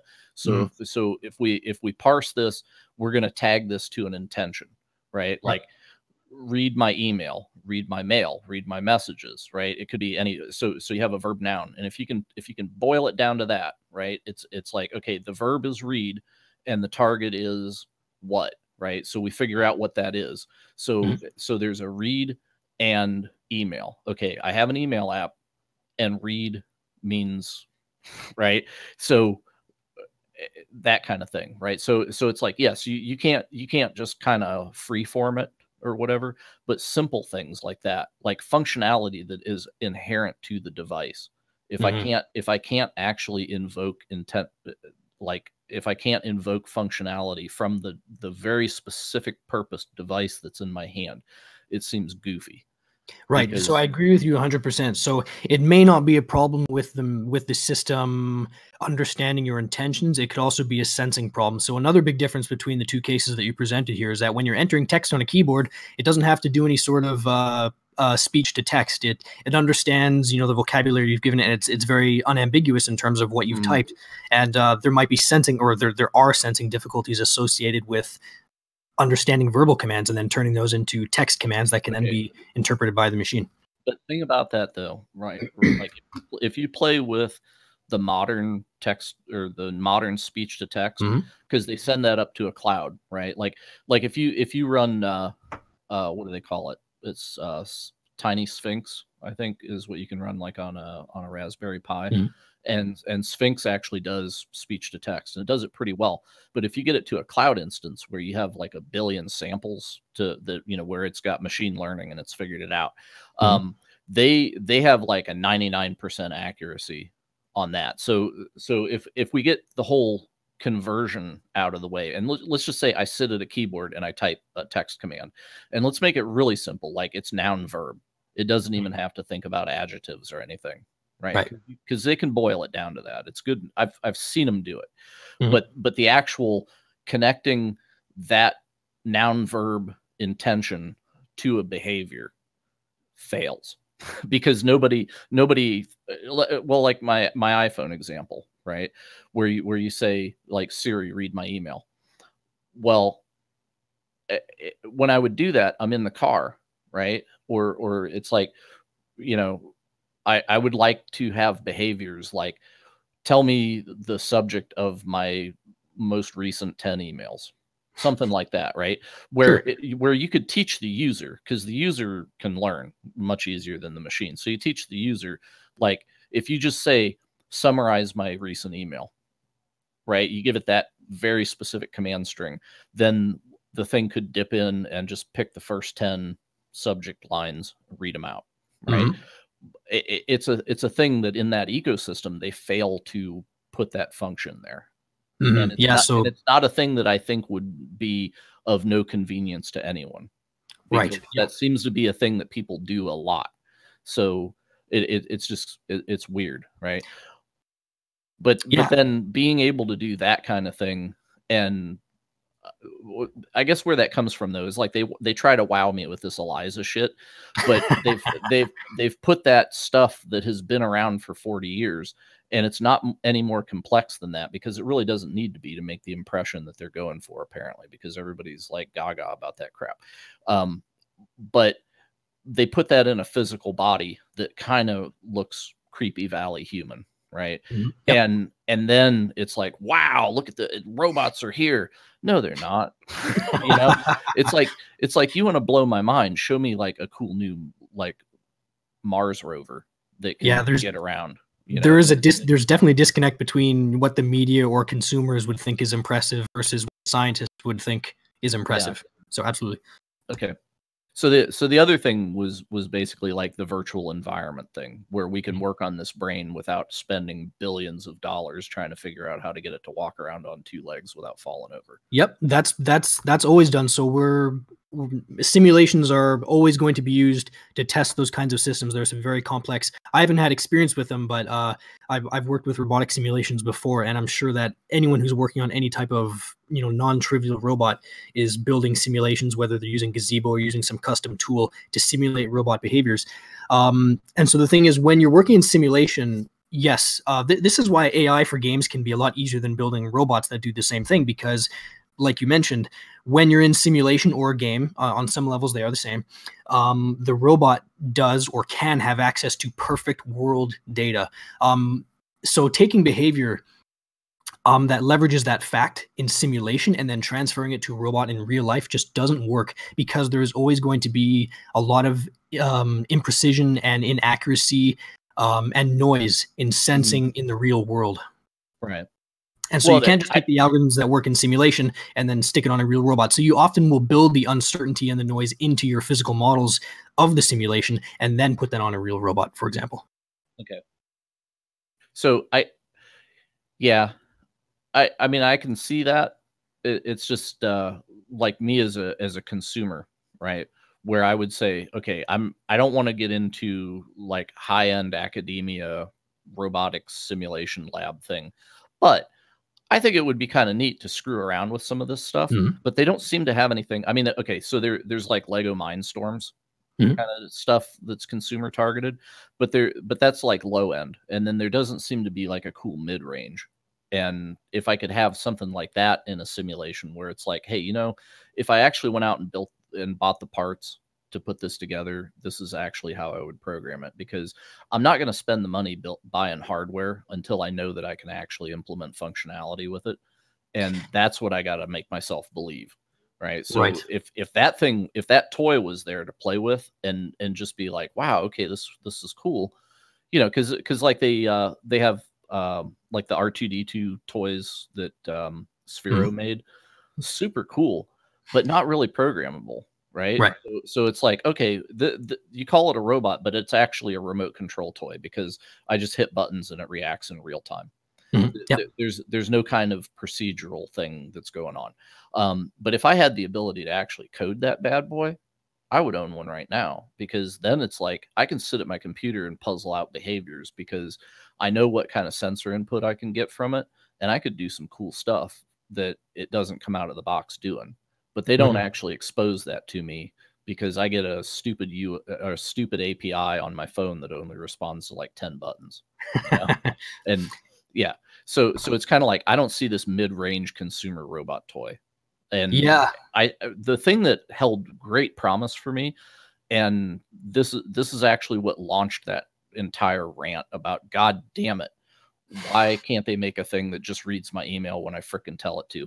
Is they had that what the hell is its name? Damn it. That robot that they came out with, it was like a robot personal assistant, but it's basically Siri in a robot body. That's dumb. Right. and it just doesn't damn do anything. But what they said though is, hey man, this is all programmed in Node JavaScript, and we're going to have a store and people can write their own behaviors for it. So if you want to do that, read my email thing, totally do it, and then stick it in the store, and then everybody's got it, and it's going to be like this big open source free market for all this stuff. And Jibo, that was the name of the robot, JIBO. It was was it Boston Dynamics? I think it was Boston Dynamics was cooking on that thing, and that was like their consumery product. But the thing is, the only difference between that thing and an Alexa is that an Alexa is just a speaker that doesn't have an eyeball or a screen, which they fixed now. That they gave it a camera and stuff, which makes it creepier. Yeah, because now the NSA is watching me shower or whatever. You keep your Alexa in the shower? No, but it's just the thing, right? Like, I didn't need this perfect microphone that can hear me from clear across the house, and now it's got an eyeball. Thanks, I trusted it more before. But yeah, so it's that thing. So they made basically the same thing, except that it has articulation in that it can tell the direction a sound came from and turn the camera to face the person. So it is the best video conferencing $600 toy that because if you want to video call somebody, it will follow you around the room while you're talking. It'll look at you and stuff, and you could be like, take a picture and smile, and it'll take that kind of crap. So as a thing for like grandma to talk to the grandkids or whatever, and she's in the kitchen baking cookies and is like, hey robot, call the grandkids, right? Beautiful for that. That's unfortunately the only practical application I can see for this $600 piece of shit. And of course, that whole behavior ecosystem never really happened because everybody saw it and they were like, well, it's the same as the other dumb things. It didn't take off. Yeah. So what is going on in academia with robotics now? Like, what are we getting? Or are we gonna? Because like we've all seen the Boston Dynamics stuff, right? The mule and the dog thing that's creepy as shit. And the one that most impressed me was the thing. Instead of having feet, it's got little wheels. It's like a barbecue. It's a robot barbecue. That's exactly what it is. But I saw this thing. It almost kind of looks like a horse, the way they've got the front arms angled out, and they're just counterweights, I guess. But I watched that thing like jump up on a picnic table and then go outside and like bounce down some steps and then turn around and it walked back up the steps. Because when you have a wheel, you can roll really fast until you need to walk. But hey, you know what? Now I lock that wheel in place and I can walk on it like a foot. So it just walks back up steps. And it's like, great, that's beautiful.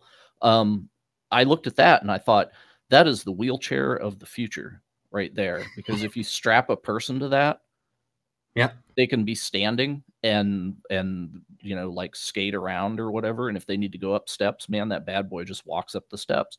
Why is that not a wheelchair now? I don't know. So yeah. So tell me what is going on academia? Because that's the things I've been exposed to. And then I find fault in all of them. It's like, okay, that's not enough yet. No, of course not. So, you know, the media will tell you that the robot is about to take over, but that's not going to happen anytime soon. All of these things that you're mentioning, whether it's the locomotion or sensing problems or any of these things, these are all really huge problems. They're huge from an engineering perspective, from a computational perspective. And so they're all their own active subfields of robotics, if you want to look at it that way. And there's so much work that needs to be done there that putting all this stuff together, we're just not there yet. So one good example is there is an international soccer robot competition called RoboCup. And they have a lot of different leagues of RoboCup. Right. So I'm sorry. Yeah, it's clever. It's clever. Does anyone get shot in the dick? No one gets shot though. But just give me my fucking phone call. By robots. And there's different leagues in this that are dedicated to tackling very specific problems. Like there's one that deals specifically with coordination between multiple wheeled robots, and there's various leagues for that. There's some robots that work with very small soccer balls that are the size of a golf ball or real-size soccer balls. So there's differences in scale. There's also bipedal robots, and their focus is 15 years ago, these robots were falling over all the time, and any sort of hope of coordination between the robots just didn't exist. Now, we're getting walking down, and we can do that very well, so we're getting onto more advanced problems. But the goal of RoboCup is by 2050 to have a fully humanoid, life-size team of robots play against and defeat the world champions at that point in time in soccer. And so they realize that in order to get there, they have to solve some very, very difficult engineering or programming problems and then put all that stuff together. So RoboCup is divided into all these different leagues that tackle all these different sub-problems in order to be able to solve this overall goal. And you might say, well, soccer, really, is that really a worthwhile goal?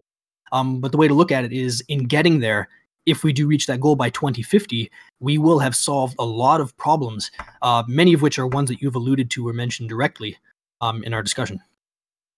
And that's a pretty good example right there. So there's a lot of people working on a lot of these different, and the field is huge, and no one can be an expert on anything. Oh, cool. Yeah. So my research specifically deals with drones. So I work with drones. I'm also interested in coordination and biologically inspired drone behaviors. Oh, that's neat. So you're the guy that would make the robot snake, or we're actually studying bird behaviors right now. Because they do some really, really interesting things. We're trying to examine some of the flocking behaviors that they do from a theoretical perspective, because we've made some interesting observations.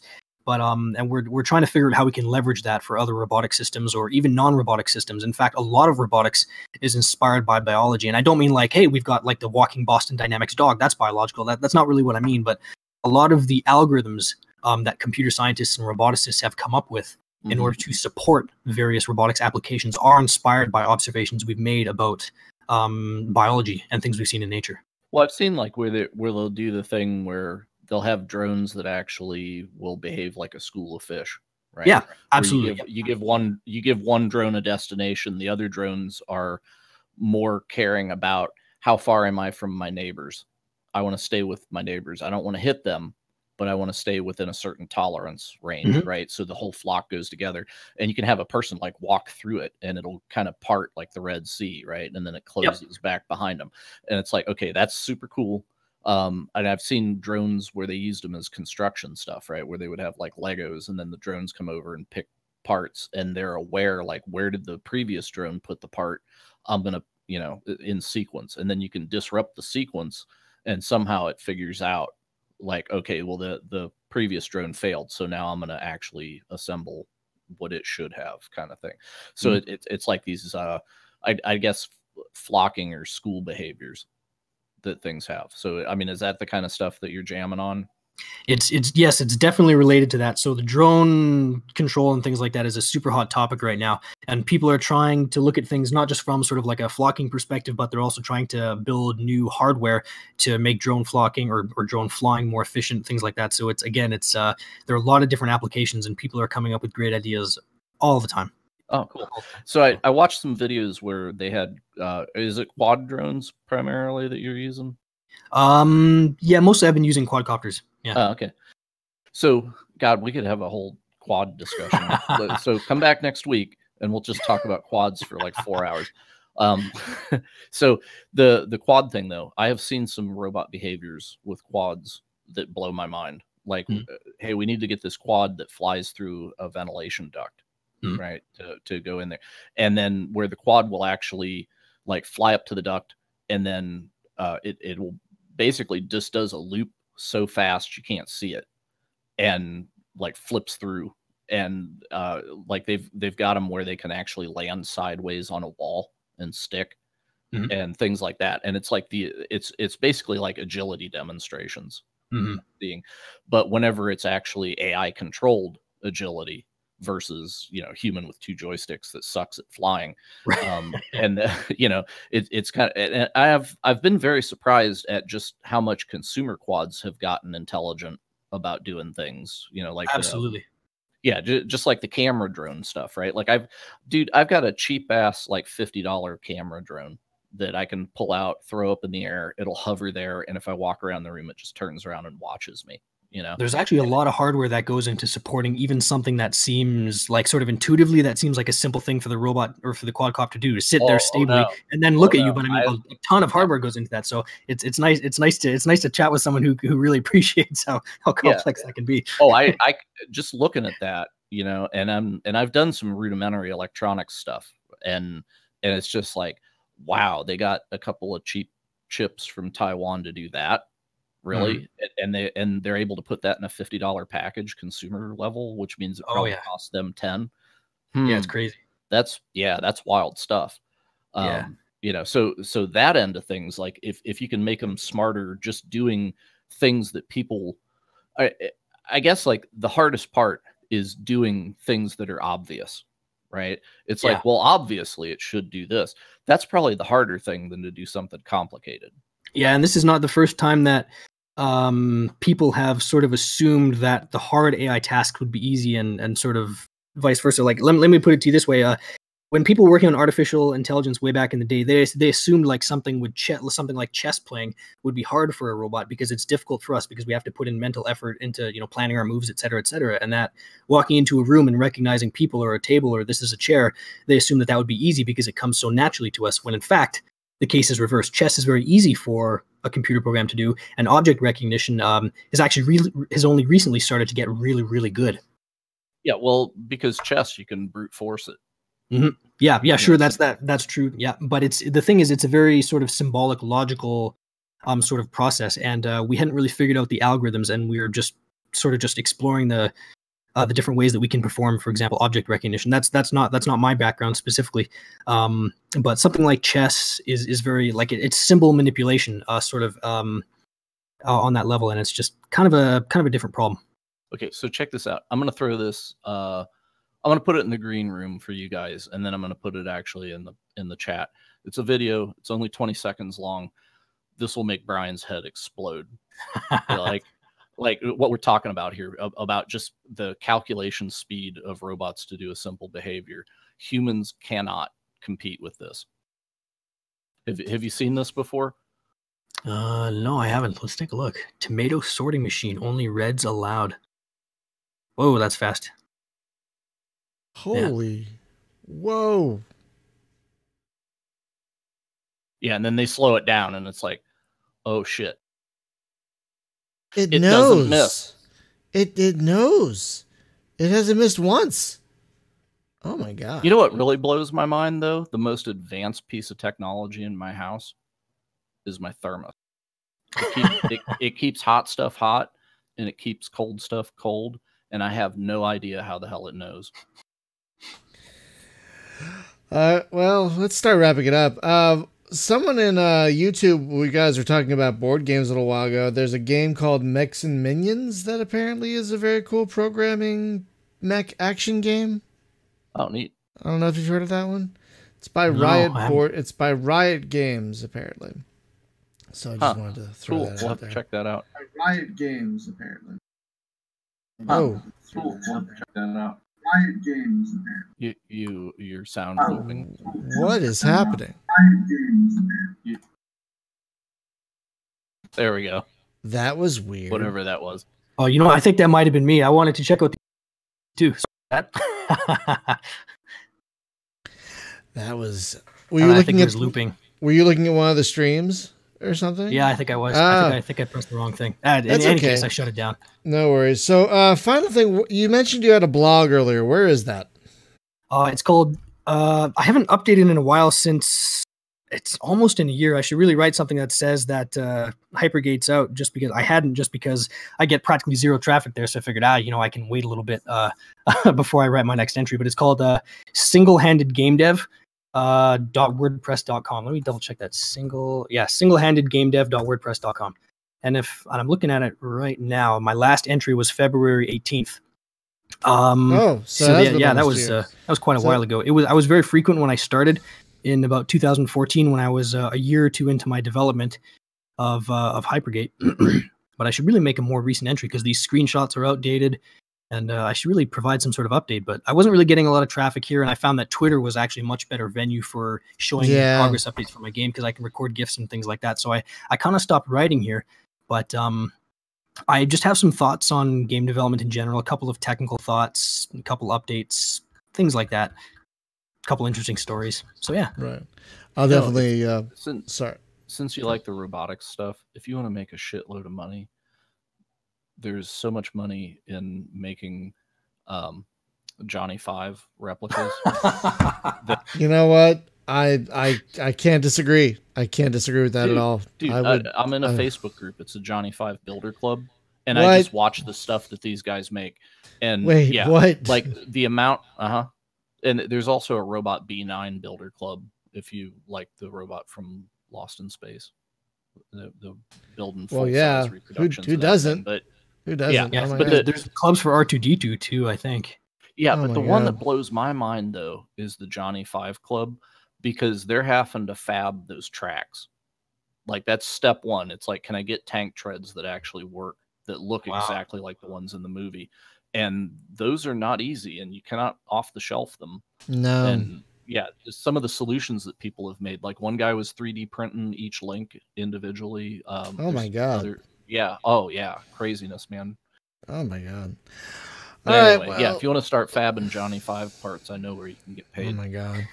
Well, let's start wrapping this up. We've been going for almost 2 hours. So Jeff, I want to thank you for taking the time to come on and talk about not only Hypergate, but your very comprehensive thoughts on game development. Thank you very much. Yeah, my pleasure. Really happy to chat with you guys. Thanks. Yeah, it's been fun. So, folks, just a couple of programming notes before we wrap up. Thank God from Brian just cut out. Yeah. Oh, did it? Stupid. Am I right? Can you hear me? Can you hear me? No, Can you hear me? Oh my God! Hang on. It does it to us every week. It's Tuesday, man. The Valve updates their stuff, and Discord gets weird and everything. Are we off the air now? No, we're still on the air. Can you hear me now? No, we just switched servers. Oh, okay. Can you hear me now? Yes. Oh my God! Discord did this last time too. That's weird. Apparently, the folks on the stream could still hear me, so it was definitely Discord. That's so weird. Thank you, AC Wraith. What was that? The funniest thing robot related that ever happened on this podcast was whenever we had Martin Cyrillus on, and he was talking, the guy from Homeworld, and he was talking about Roombas, and he was like the Roomba that committed suicide by crawling up on the hot plate because it became because that was a true story. It like crawled on a hot plate and burned What? up, right? So he was saying it killed. Yeah. So he was saying that like it committed suicide because it actually became self-aware and realized that its eternity was going to be licking the floor and just killed itself. which made me wonder, in Star Wars, right? They put like a full personality matrix robot in everything. Right? Yeah, but like, apparently they keep does them. R2D2 need a personality? I don't know, but apparently they keep them. That was one thing I did like about Solo, is that robot that was like trying to break her bonds of slavery and like had the revolt. That was fun. I thought that was enjoyable. But anyway, folks, just a couple quick things before we wrap up. This Thursday on the LAN party, we're going to be trying For the King, which is a turn-based tactical roguelike thing that has co-op play. When I saw Spaz owned it, I bought it because I thought we should try it because it has good reviews. It looks fun. So we're definitely going to be playing that on Thursday. Next Tuesday on the podcast, unless something changes, we're going to be talking about usability. We were going to talk about that about a month or so ago, but we all got sick. So we're going to talk about usability in space games and how some games get it right and some games get it oh so wrong. And finally, I've been threatening to do this for a long time, but someone finally made it easy enough for me to do. We have launched... Here comes the Chatterbait stream. No. We've launched a little swag shop over on Teespring. It's teespring.com /space-game-junkie. I couldn't have it just one word for some reason. But there you can buy t-shirts and stuff with our logo on it if you want to help support the cost of running the site, because there is a cost. That would be great. And I'll include a link in the show notes of the post that will go up in a couple of days. But yeah, that's it for this episode. Again, Jeff, thank you so much for joining us. Folks, the game is Hypergate. It is on Steam. It is $12, and it is great. If you've been looking for a new first-person space combat game that isn't a free space mod or total conversion. Or flying a desk. Or flying a desk. Yes, something that's actually focused on combat. It sounds like it should be controversial, right? Because it's like it's Hypergate. There should be YouTube channels about Hypergate. It took me. It took me a second. I'm like, oh, everything's a gate now. What did the hypers do? What did the hypers do? What did the hypers do to make a gate? How'd that crap get started? But folks, thank you so much for listening. And we will see you next week. Have a great night, everyone. Bye-bye. Thanks, Brian. Thanks very much. Bye. Of course. Yeah, hey, Jeff.